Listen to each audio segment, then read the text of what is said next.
Saya Kristen, Bang. Shalom. Shalom. Apa yang mau Anda sampaikan, Bang? Gini, Bang. Saya setuju sama Bang Edis. Banyak pendeta sekarang yang udah mulai nggak beres, Bang. Pengajaran-pengajaran nggak beres banyak, Bang. Saya sudah lama sekali mengikuti Bang Edis.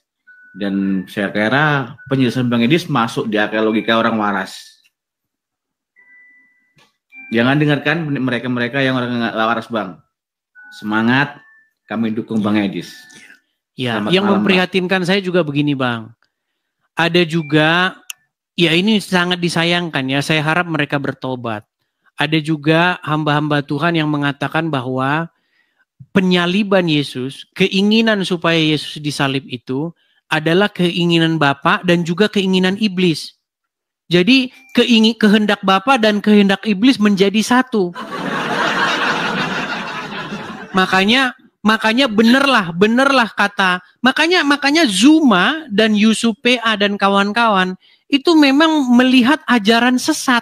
Mereka melihat Kristen sebagai ajaran sesat. Karena apa? Karena orang Kristen sendiri yang mengajarkan kesesatan itu.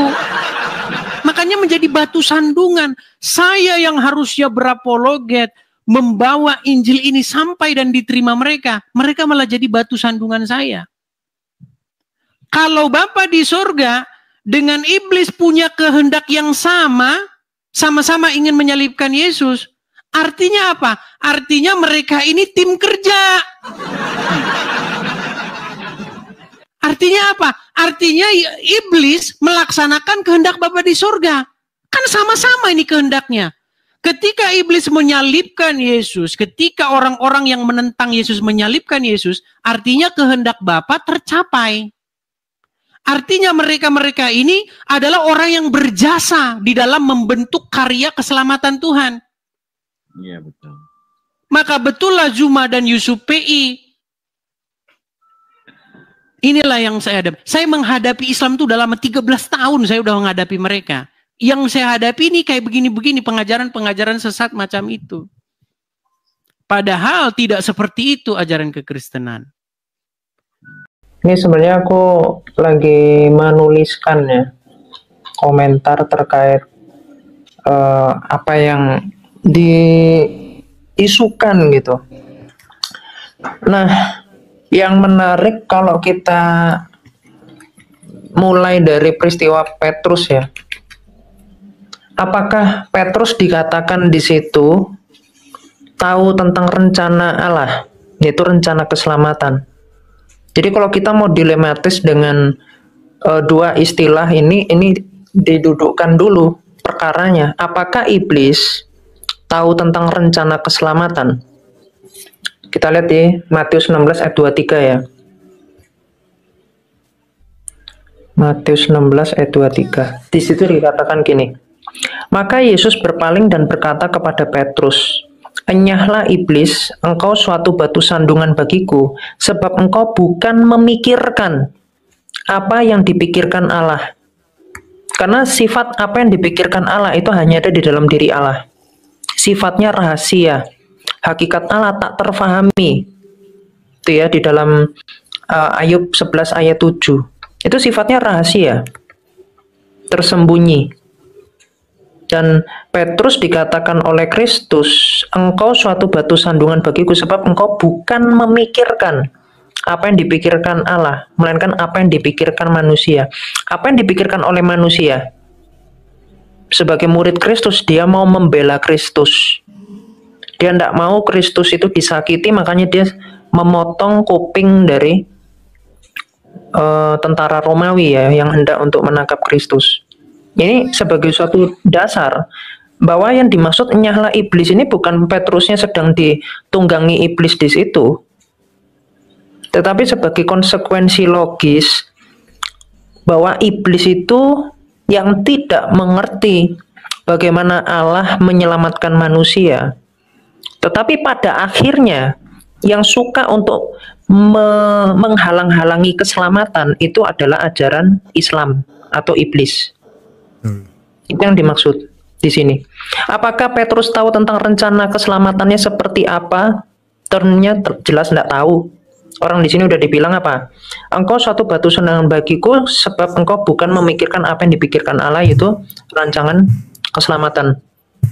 Jadi iblis tidak tahu, Petrus pun tidak tahu, dan Petrus pun hanya memikirkan yang dipikirkan manusia. Apa yang dipikirkan manusia? Untuk membela Kristus, karena posisinya dia sebagai murid.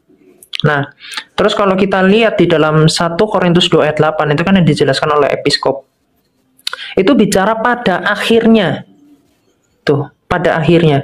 Jadi kalau kita lihat di dalam 1 Korintus 2 ayat 8, ini udah terjadi ya peristiwa karya salib itu oleh Kristus, dikatakan tidak ada dari penguasa dunia ini yang mengenalnya. Sebab mengenal apa? Mengenal Kristus dalam arti sebenarnya. Jadi Santo Gregorius dari Nisia itu menjelaskan justru dengan Kristus kenosis tidak menampakkan keilahiannya, bagaikan ikan yang mana iblis ini behemoth ya disebut oleh Santo Gregorius Agung itu. Jadi iblis ini adalah behemoth, ikan yang begitu ganas mau makan siapapun. Kristus yang datang dengan mengambil kodrat kemanusiaan ini tampak dengan tampaknya itu fana, lemah, sehingga iblis ini merencanakan untuk kebinasaan pada Kristus. Kayak tahu aku kamu nyebut behemoth bro kiamat. Sorry. Aku mikirnya Balpomet, sorry. Lanjut bro. sorry. Nah ini nih, coba tak tunjukkan deh tulisannya supaya kita ini apa? Nanti dikira aku ini ya bikin istilah. Wait, aku bukakan dari ini ya. Nah ini. Coba ini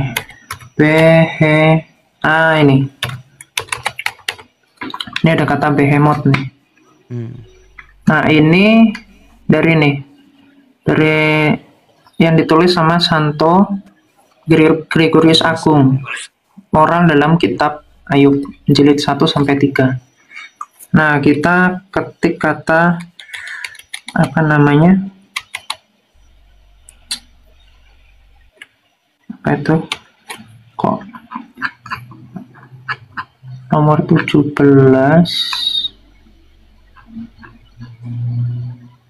kail ya. Nah ini